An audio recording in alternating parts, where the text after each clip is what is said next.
샬롬! 오늘의 말씀지기 전준호 관사입니다.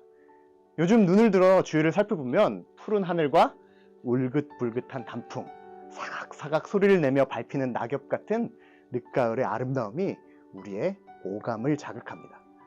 특별히 오늘 저녁에는 대한민국에서 지구의 그림자가 달을 완전히 가리는 개기월식을 볼 수 있습니다. 하나님께서 우리에게 허락하신 자연과 우주의 신비롭고 측량할 수 없는 아름다움을 풍성히 만끽하는 하루 되시기를 바랍니다.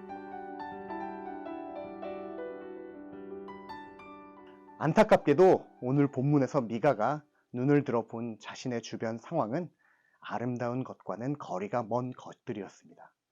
그는 절망이다 라고 외치며 고구마 10개를 물도 없이 집어삼킨 듯한 답답한 마음을 토해냅니다. 미가 선지자는 이스라엘 백성에게 공의를 행하고 긍휼한 마음으로 사랑을 베풀고 하나님과 동행하는 것이 하나님의 뜻임을 전했습니다. 그렇지만 그 땅에 이런 하나님의 뜻을 행하는 백성이 남아있지 않았기 때문에 그는 안타까운 마음을 금할 수가 없었습니다.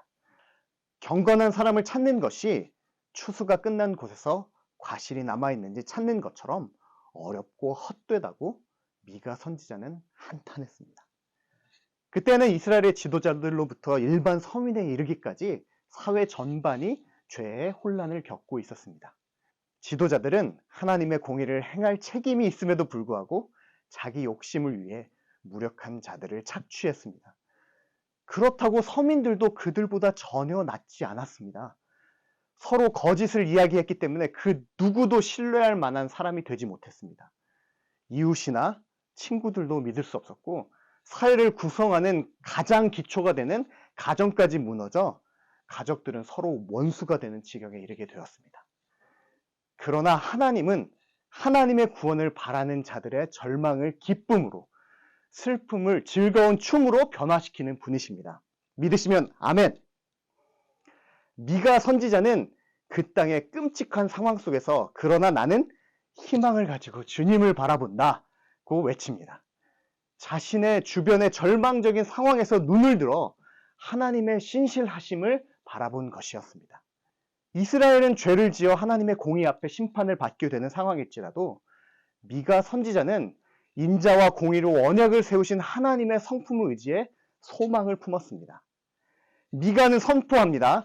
결국 언약을 따라 자신의 백성을 변호하시고 권리를 회복시켜 빛 가운데로 인도하사 자신의 공의를 보여주실 분이 바로 우리 하나님이십니다. 처음에 말씀드렸던 것처럼 하나님께서 지으신 자연은 오늘도 그 아름다움을 뽐내고 있습니다. 하지만 나는, 우리의 공동체는, 대한민국은 어떤가요? 반복되는 죄로 인해 절망하고 계신가요?